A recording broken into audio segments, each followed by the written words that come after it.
SJC-12401, Holyoke Mutual Insurance Company et al. v. Vibram USA Inc. et al.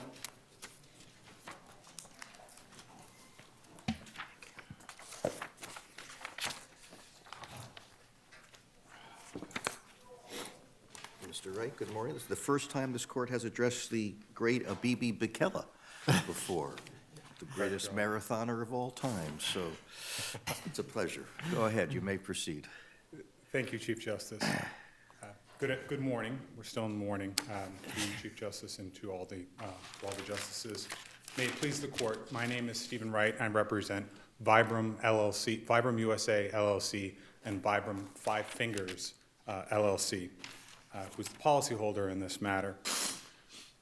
Essentially, this appeal can be boiled down to two issues. The first issue has to do with whether or not Holyoke Mutual and Maryland Casualty owed a duty to defend under their general liability policies to the Vibram entities, well referred to as Vibram. The second issue has to do with how that duty to defend works, and in particular, what to do with defense costs in the event that there's a declaration that there is no coverage. In particular, here there are sort of two issues. One is, does that payment obligation continue up to the point there is the declaration? That's one. And then the second is, what happens in the absence of policy language providing for recoupment when carriers ask to recoup the defense costs that they have paid? Well, the first issue is a coverage issue, obviously of great importance in this case and maybe some importance beyond it. But the second issue is gigantic. It's a huge issue, and we don't have much law on it. That's correct, Your Honor. The second issue, I'd prefer to address the first issue first, really for the purposes of the fact that for this case, for Vibram, if that issue is decided in favor of Vibram, we don't even get to the second issue. And it's a complicated issue in and of itself. The second issue, of course, is also complicated and has an impact throughout not just this Commonwealth, but through other states as well. And I guess my issue is, this is all about looking at the underlying complaint. It is.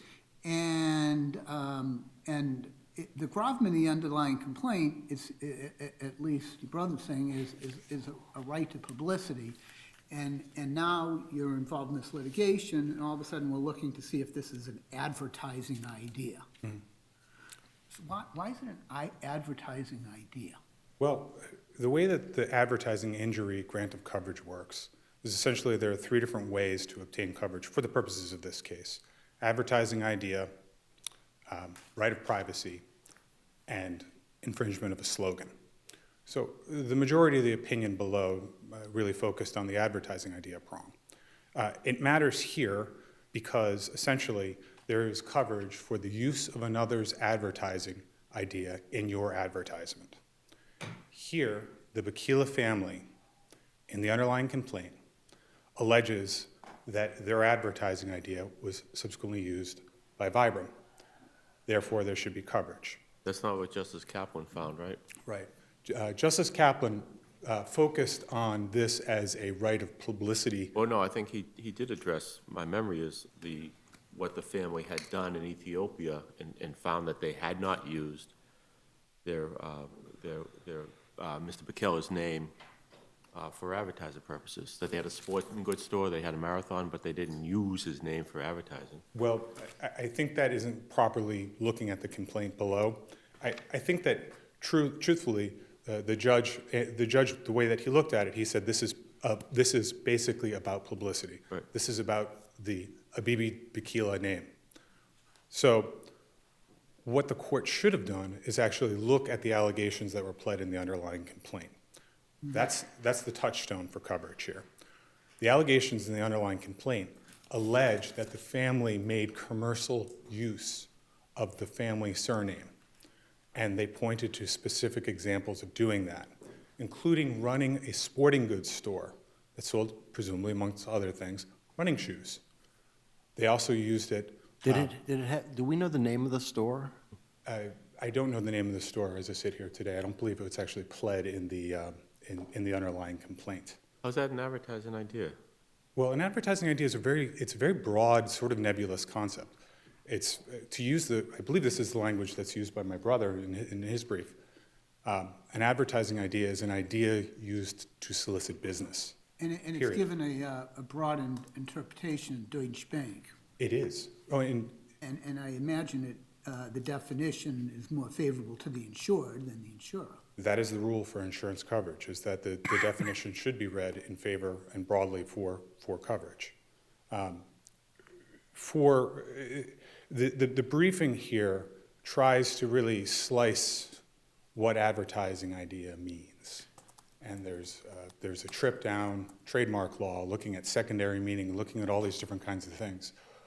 The cases that actually address advertising idea that are most analogous to this case don't mention secondary meaning. They don't mention this particular area, this elusive concept under trademark law.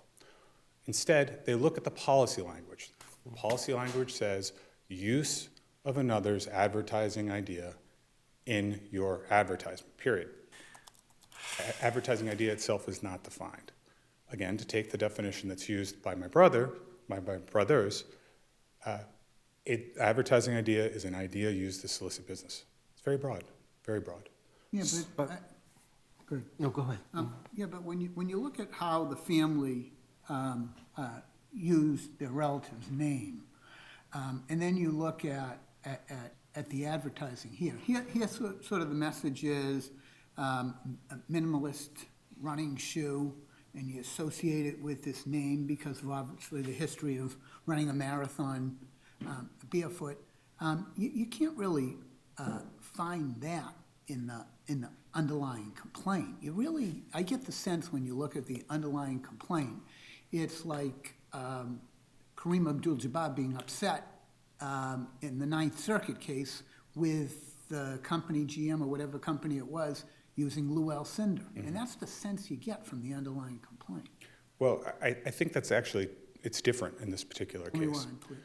Because Lou Alcindor, Kareem Abdul-Jabbar, was not using Lou Alcindor for anything. So his was sort of pure publicity right. I would prefer if people didn't use Lou Alcindor to sell Oldsmobiles, okay? We can understand that concept. Here, in the underlying complaint, the Bakila family alleges that they made commercial use of their surname. Abdul-Jabbar did not do that. So that's really the difference. And there aren't a ton of allegations, I'll admit that. However, the allegations are sufficient to bring this into the grant of Can coverage. you be more specific for me and tell me what exactly it was that they did allege about commercial use of the Bakila name? Sure. Well, they said that they made,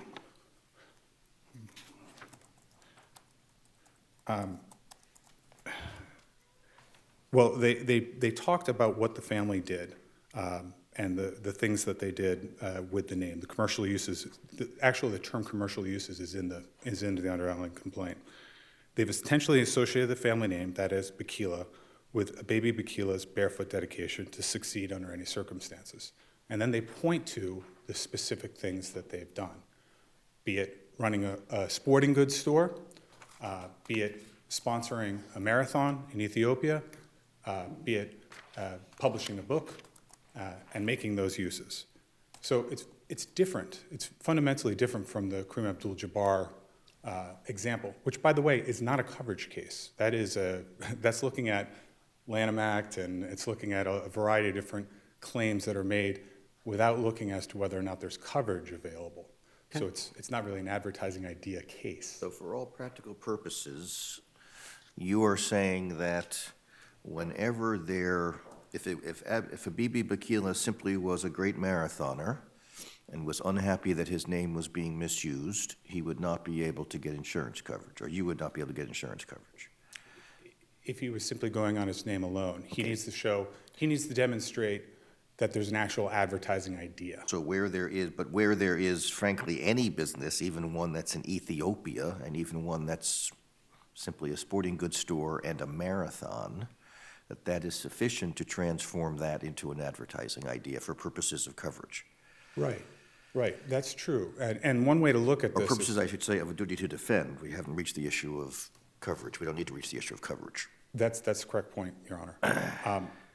Can I ask about follow-up? I mean, Vibram's clearly using his name as an advertising idea, right? There's no doubt that they are. Correct.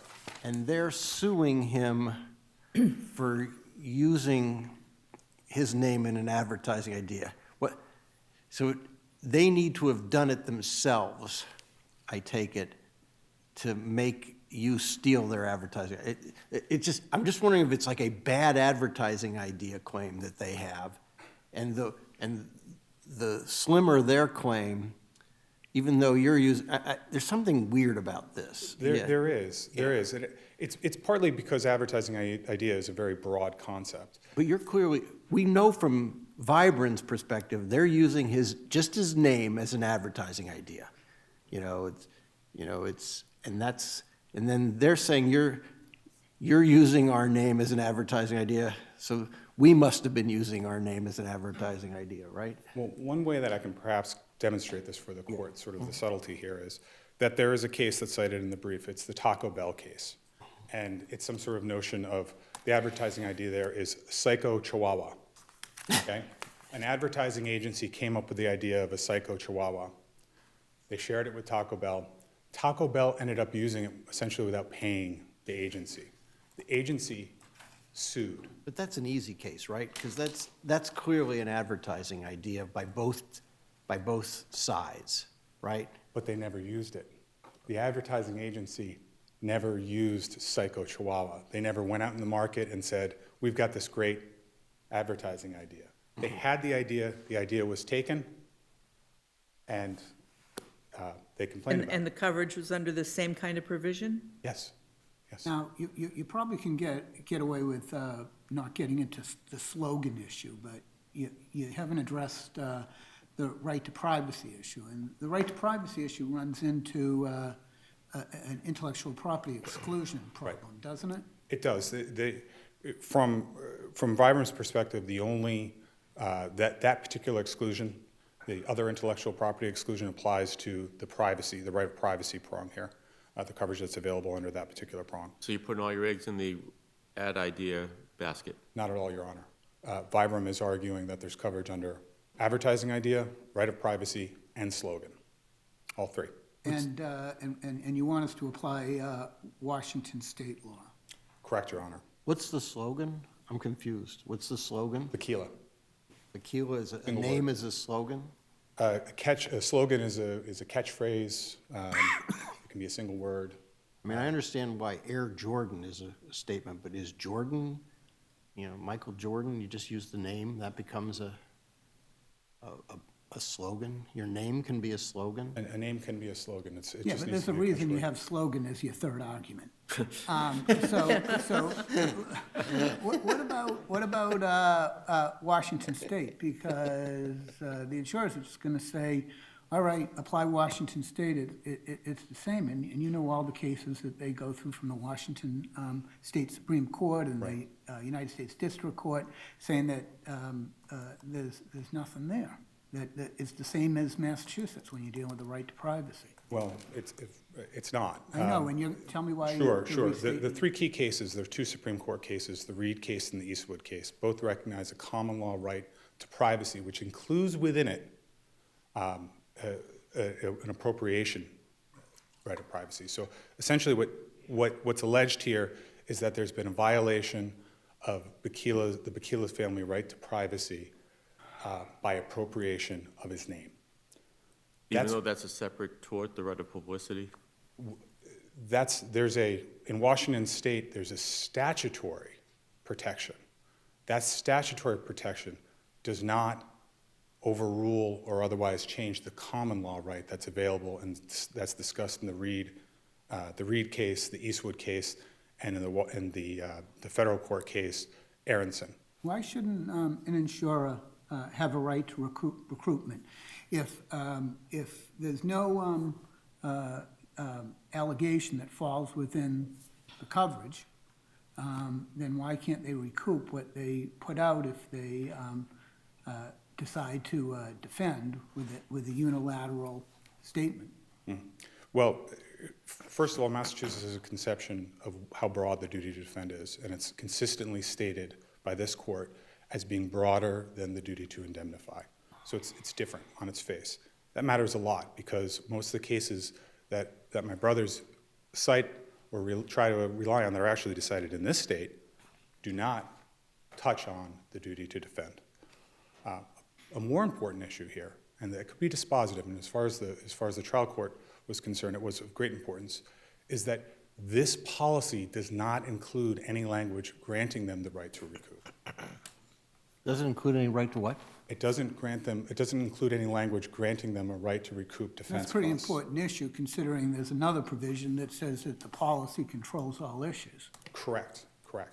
And in the briefing, we noted specifically that there are ISO forms that are available and could have been used by these carriers that say that the carrier has the right to seek reimbursement of defense costs or recoup defense costs. But aren't you rewarding people who don't pay? I mean, you got a duty to defend, and if you don't pay, you don't have to pay.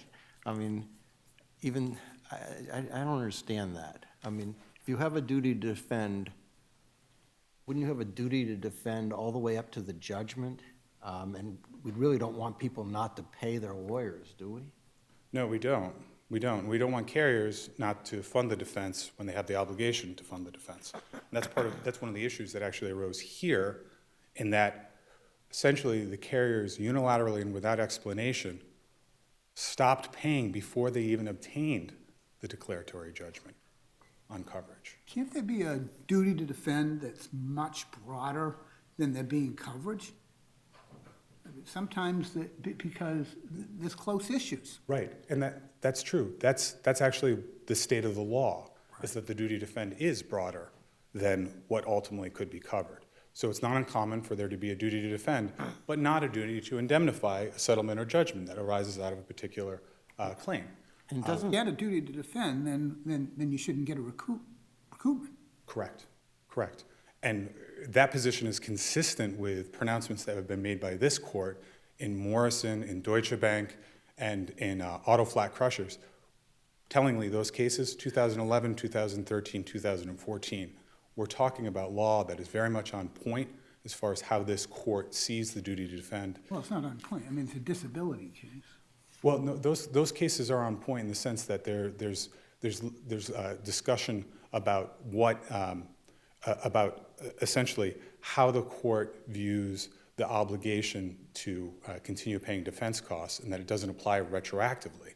That's the quote from the Morrison case, which is built upon in the Deutsche Bank case, and then both of them are quoted in the Auto Flat Crushers case. Your view is it's a simple rule, right? If they have a duty to defend until the declaratory judgment, all the fees incurred up till then have to be paid, right? Correct. Correct. But if they don't have a duty to defend, should they get their money back? They get their money. They don't get their money back. They can. Their option is to go to the court and obtain the declaratory judgment. If they obtain the declaratory judgment, then prospectively they don't have an obligation to defend. And that's been the state of the law in Massachusetts, and it would be consistent with the law as announced by 7 other highest courts. So if the duty to defend only went up to the determination of whether or not there was liability, but all the payments hadn't been made as yet, and then you didn't get the payments that you had to put out for your lawyers, then you're going to get awfully slow payments, aren't you? Yes, there's certainly a public policy concern that's associated with that kind of slow Maybe payment. incremental payments? Incremental. This is a perfect example of it in the sense that the last payment made by one of the carriers was in January, and the decision didn't come out until August. So this is a significant amount of time. As a matter of fact, it's $604,000 of defense costs that predated, that were incurred but weren't covered by the carriers before the DJ was. So it's the declaratory judgment date that's the key date. It is. Should the court find that there's no coverage in this case. All right, thank you. Thank you.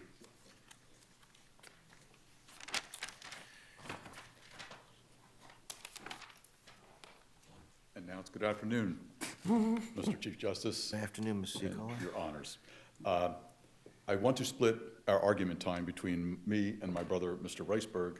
I will argue the duty to defend issue that is the subject of Vibram's appeal, and Mr. Reisberg will argue the fee and recoupment issues, which are the subject of the cross appeals. And we're asking for equal time.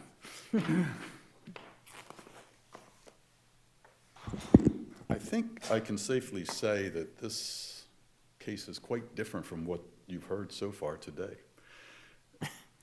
It's about one word: Bikila. The question is, what is Bikila? The answer will determine how the court decides the duty to defend. What do we know? Well, we know that Bikila is the surname of the plaintiffs, who are the family of the famous marathon runner from the Olympics in the 1960s, Abibi Bikila, who won his events running barefoot. But it's got to be something else for there to be coverage. And Vibram, I think, is in the position of a game show contestant, looking at 3 doors and hoping that Bikila is behind one of those doors. Advertising injury? Well, but he is, Logan. he is their advertising idea, right? There's no doubt about it. His name doesn't just symbolize a person, it symbolizes a person running fast barefoot, right? Correct. Otherwise, they wouldn't have put his name on their shoe. Vibram would not have. Right. Correct. That's So- their advertising So they're idea. clearly using it as an advertising idea. Right, and it's then even more specific. They're associating him with their shoe because their shoe was the first shoe to have toes. Right, I get that. So, and then the question is, did you use him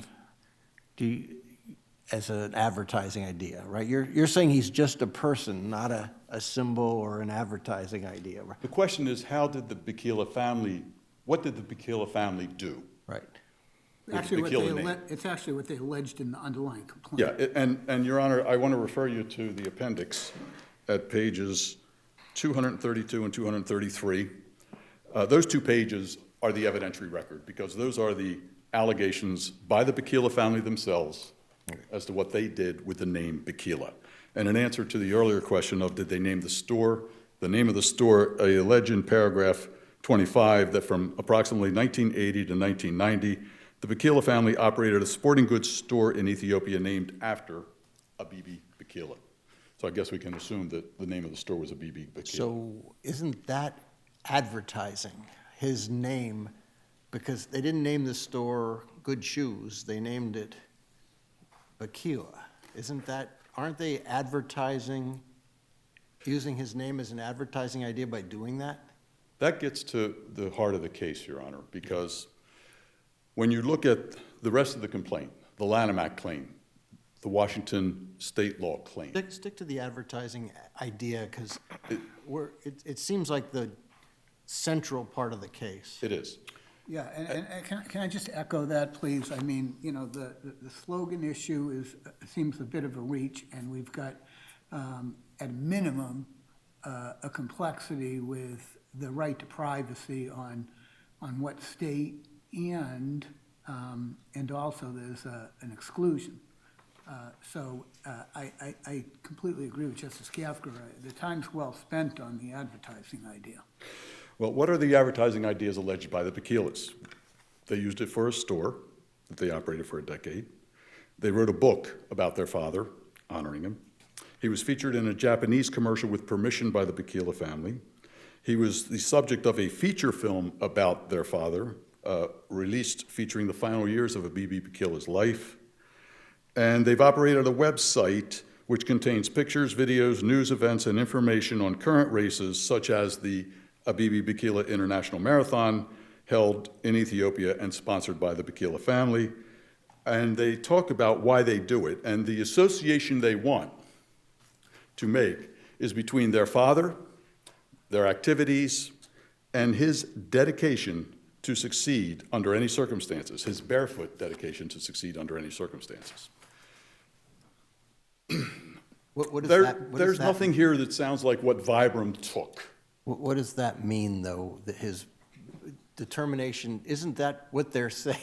They're saying that I mean, isn't there an overlap between those two concepts? I don't believe there is, Your Honor, because the actual advertising idea here, if there is one in this case, is a sports hero's endorsement, because that's what they're complaining about. They're saying, we're suing you because you used our father's name without permission, and that suggested that we or he endorsed your product. That's the complaint.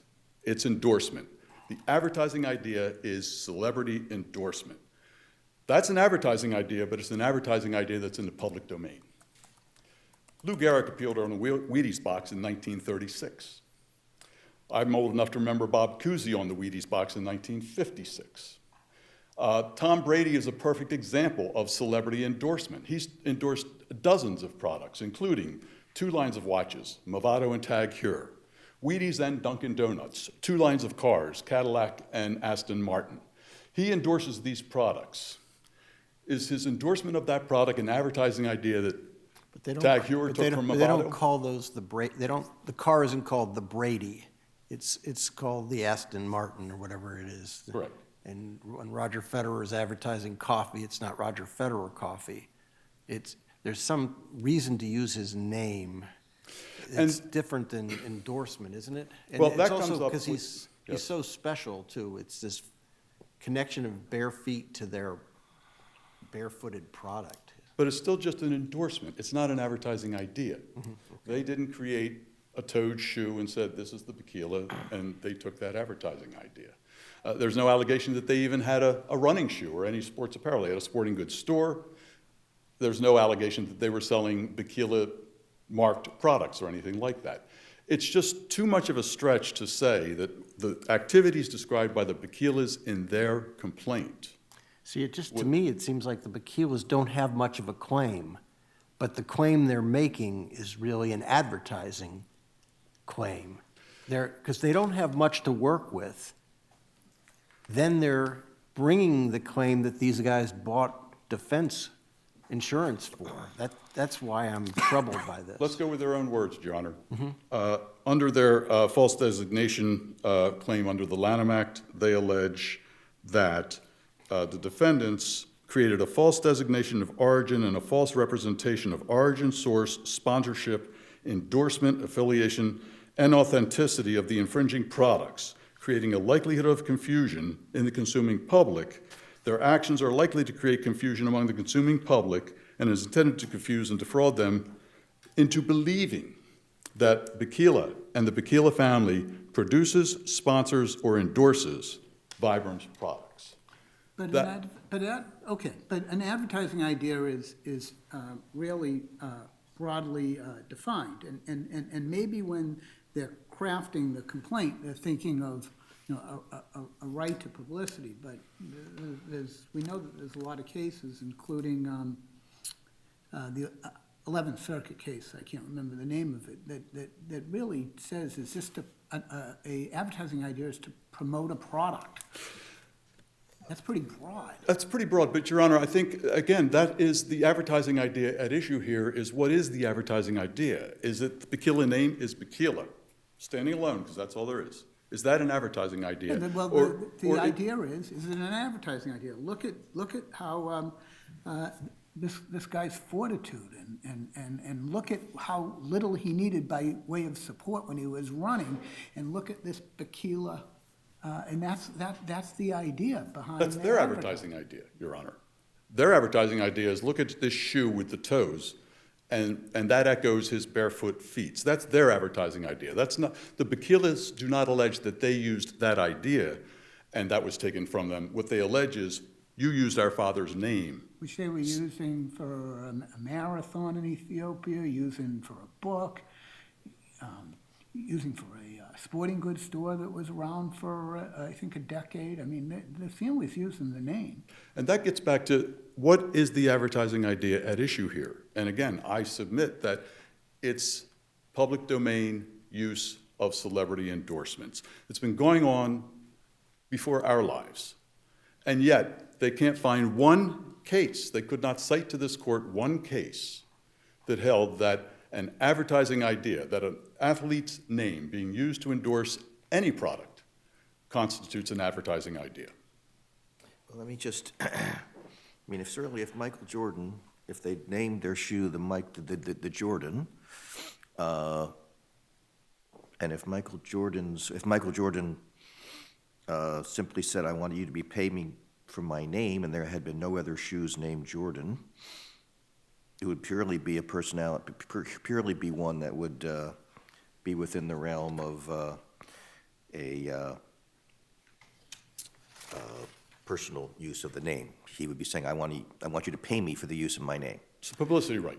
Okay. It's a property publicity right. But where Michael Jordan says, I have a set of businesses called Jordan, and I use my name for those businesses, doesn't it at least mean that there's a second claim, which is, I am using my name for advertising for my businesses with the Jordan name, and now you are using that same name for that purpose? I don't believe it is, Your Honor, because if you look at the case law and the analytical concepts that are used, and we were criticized for talking about secondary meaning cases, but that's all the case law they relied on was about secondary meaning cases. It still is a property right of Michael Jordan in the publicity value of his name. It's not that they stole whatever. Had they gone into a similar business, so to speak, let's say he had restaurants and they opened up Michael Jordan restaurants, and he had trademarked Michael Jordan restaurants like Joe Theismann did for steakhouses, that can be an advertising idea because now the celebrity has himself associated and created a business tied to his name, and I'm going to sell steaks using Joe Theismann.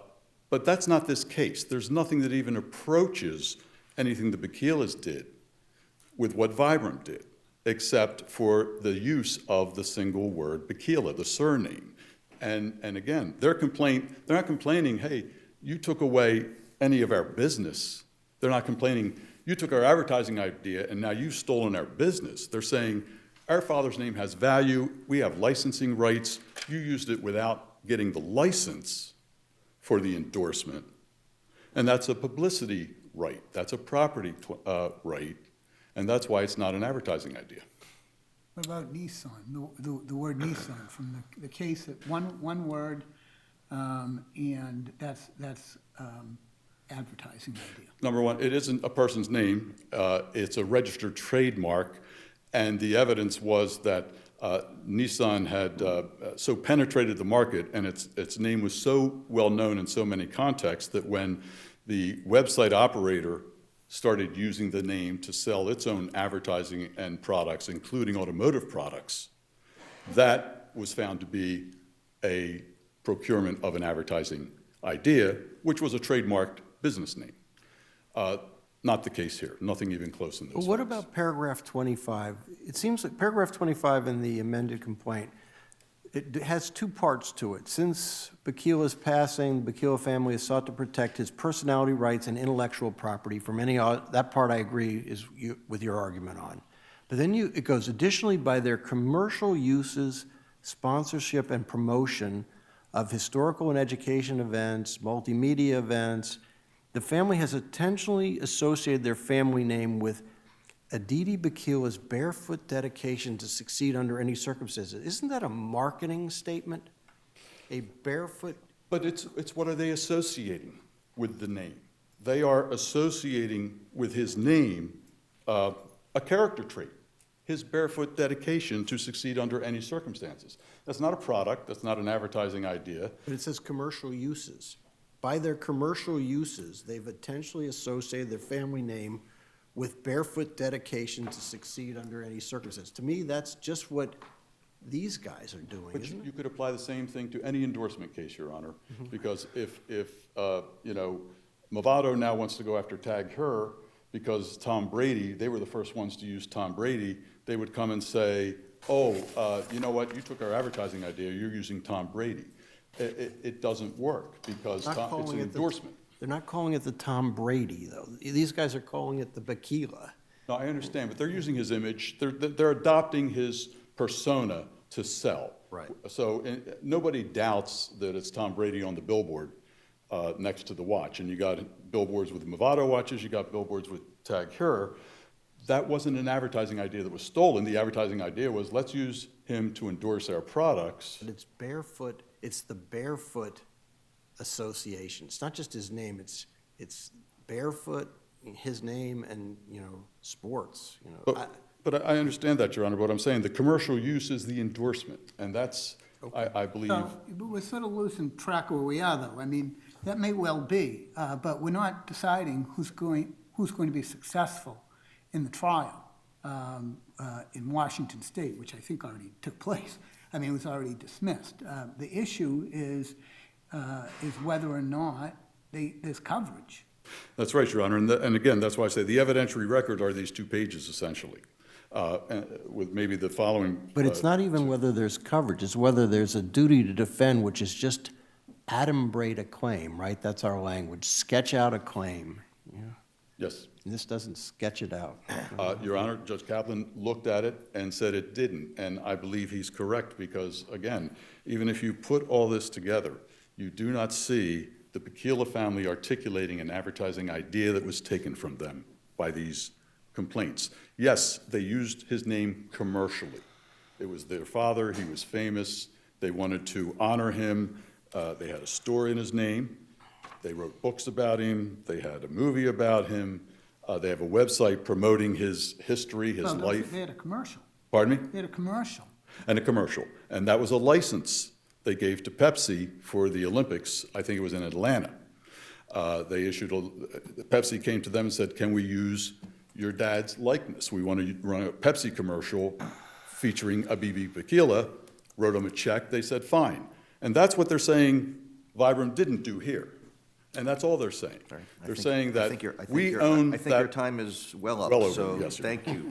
Mr. Reisberg needs to argue just in the event that you confine do myself prevail, actually. to the recoupment issues. Thank you. May it please the court. Just with respect to the recoupment issue, the insurers do not disagree that the duty to defend is broader than the duty to indemnify, and that if there was a duty to defend here, then the insurers would not have a right to recoup. Obviously, we don't. If you have a duty to defend, then you have a duty to defend. Yeah, and we wouldn't. So your argument depends upon your brother prevailing to say that you don't have a duty to defend. Without question, and those are the only. That is the premise of our claim for recoupment here, is that we're seeking to recoup defense costs that were never owed. And to illustrate that distinction, I think the trial court properly found here that if the insurers had not agreed to defend Vibram under a reservation of rights to seek to recoup these defense costs, the insurers would not have incurred any legal liability for their failure to do so, because they never owed a duty to defend Vibram. And that follows necessarily from the trial court's determination, which we're asking this court to affirm, which is based as a matter of principles of contract, a contract alone, that the allegations in the underlying complaint are not reasonably susceptible of stating a claim that falls within coverage. But isn't a reservation of rights essentially a declaration by the insurance company that there is uncertainty as to whether there is a duty to defend, and that you will be a good doobie and you will defend the claim until there is a declaration as to whether you have a duty to defend? And Your Honor, in the Morrison decision, where this court made reference to that so-called prospective termination rule, that an insurer in a declaratory judgment action can only extinguish the duty to defend prospectively, but not retroactively, the court, in its very next sentence in Morrison, explains the limited context in which that prospective termination rule applies. And that's where the duty to indemnify turns on a disputed question of material fact. But here it So that not until that here it depends upon disputed issues of law, but it's still disputed issues. Well, There was it's- still uncertainty, otherwise you would have said you're on your own. No, but in certainty as to how a court is going to interpret policy language is very different than uncertainty over a yet undecided question of fact. Because where a question of fact is yet to be decided, it can properly be said that the duty to defend should remain until that question of fact is resolved. But in a case like this, where the court decides as a matter of contract interpretation that the allegations in the complaint were never susceptible of stating a claim within coverage, that's not conditioned on anything occurring. That determination exists, independent of time, if you will. It exists whether the court made the determination or not. It means necessarily that duty to defend was never owed. And so I think that demonstrates the false premise on which Vibram's entire opposition to our claim for recoupment is premised. Vibram repeatedly argues that the insurers were trying to avoid the contractual obligation that they had here to defend while there was uncertainty over coverage. But there never was a duty to defend triggered here, and that is illustrated by Judge Kaplan's proper observation, that if the insurers had never agreed to defend Vibram, they wouldn't have incurred any liability for the failure to defend because they had no duty to defend. So if it's a really tricky question about whether they have a duty to defend or not, and you defend, you're